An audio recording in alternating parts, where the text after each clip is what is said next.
Alright, what's up everybody? It's your boy Robbie Dagger, and in today's episode, let us look at the Paradox Wanderer.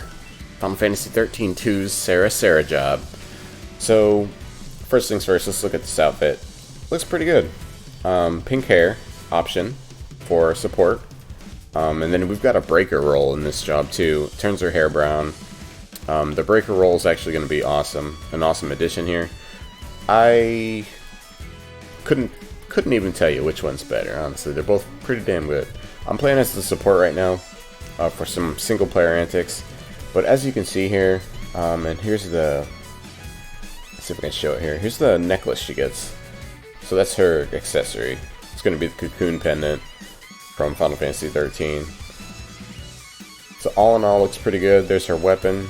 Let's take a closer look. I really like this weapon because it's got ultimate charge, abilities +1. So when your ult's charged, it gives your abilities a certain amount more damage. I can't remember the exact amount off the top of my head, but it's a really good weapon for those purposes. And it also looks awesome. I just like the way it looks. And in battle, it folds out. I mean, all her weapons kind of fold, so it's kind of a given. But I just like it all together. It looks really nice. So let's look at this here. The job card for Paradox Wanderer. So she's totally a ranger job. Water, wind, light elements, which is really nice. Gives you a lot of options as far as like supremes and stuff. Especially since she's got that mage lore, which we're going to look at in a second.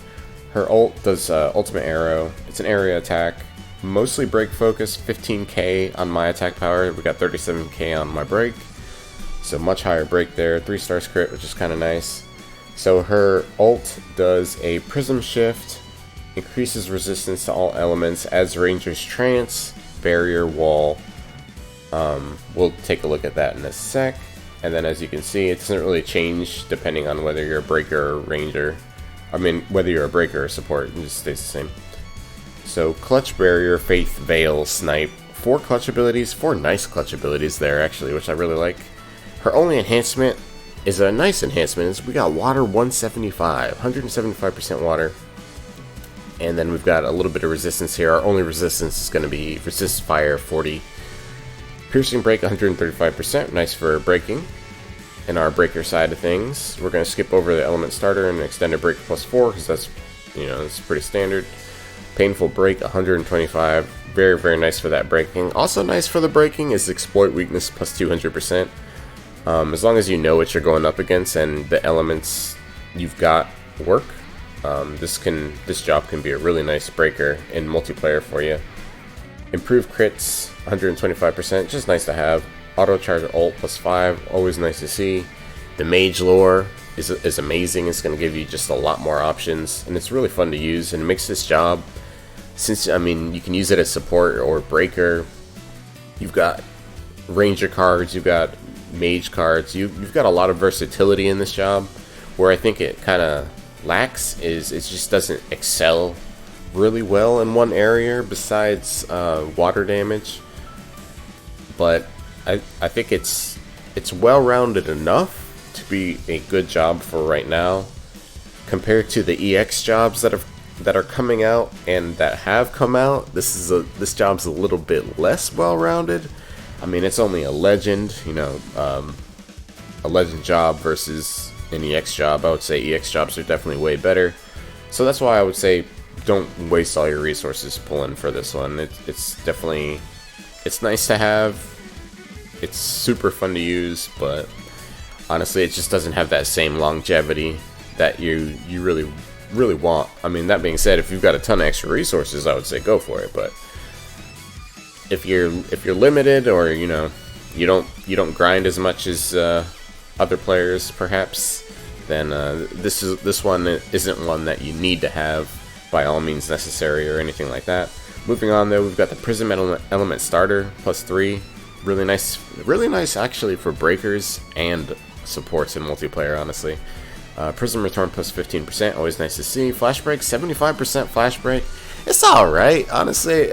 I don't know why it's not a little higher, like maybe 100, 150. It just would have added a lot more. 75% is good. It's better than nothing. And then you got 20% quick break, which we usually see on all our Serah jobs, honestly, which is always nice. You can't have your actions, you can't lose any actions, basically, which is always cool to see. When you job change shift, it's going to shift your unusable element to water, and that's it. So let's take a look at the ult. I'm going to be using some wild cards here, honestly. I've been playing this game for a long time, so I've got some pretty godly cards, so I won't talk too much about those, but let's take a look at this ult. I should already have it slowed down and everything, so we can take a look. Oh, we gotta build it up. Alright, let's build it up. You can see how she looks in battle. We got the music queued up and playing. This is also a good time to see how fast that ult actually charges. Or, you know what, let's just do this. I only have like unlimited ethers, so let's just pop one of those. Let's see that ult.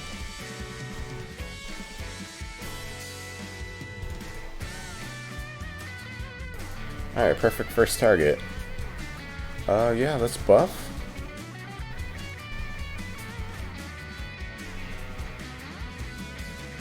Probably should have used Faith too, but whatever.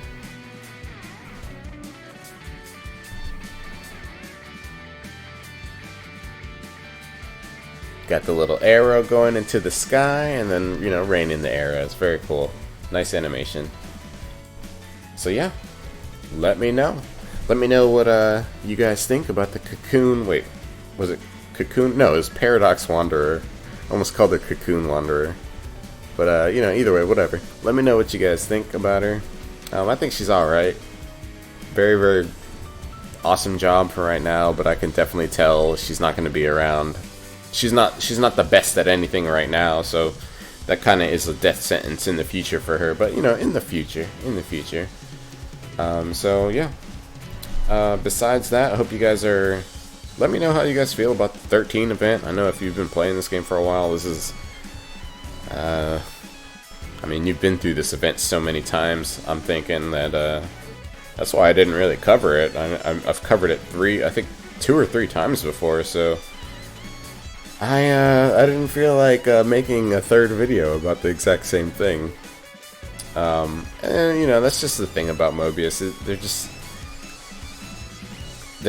just compared to the new games coming out and stuff. There's just not as much content come into this game as other games, but we do have a lot of fun stuff to focus on and everything.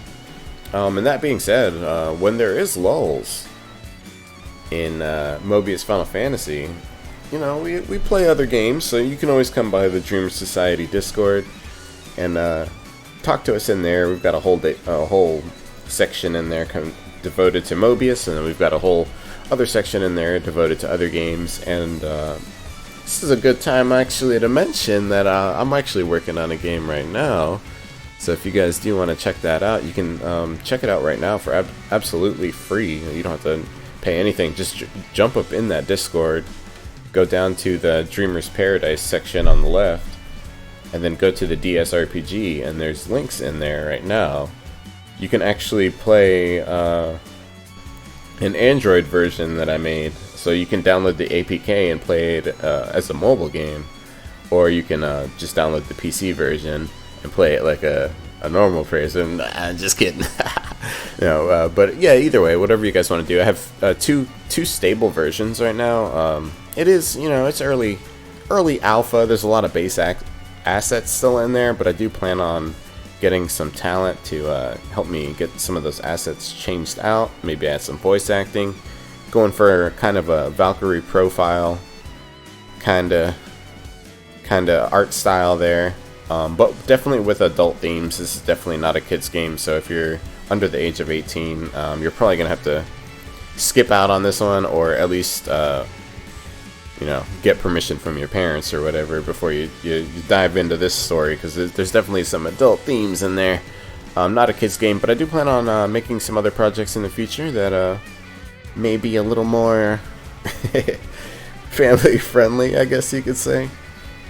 But yeah, right now it's like in the early alpha stages. It's definitely fully playable. Like you can start and finish it and everything. About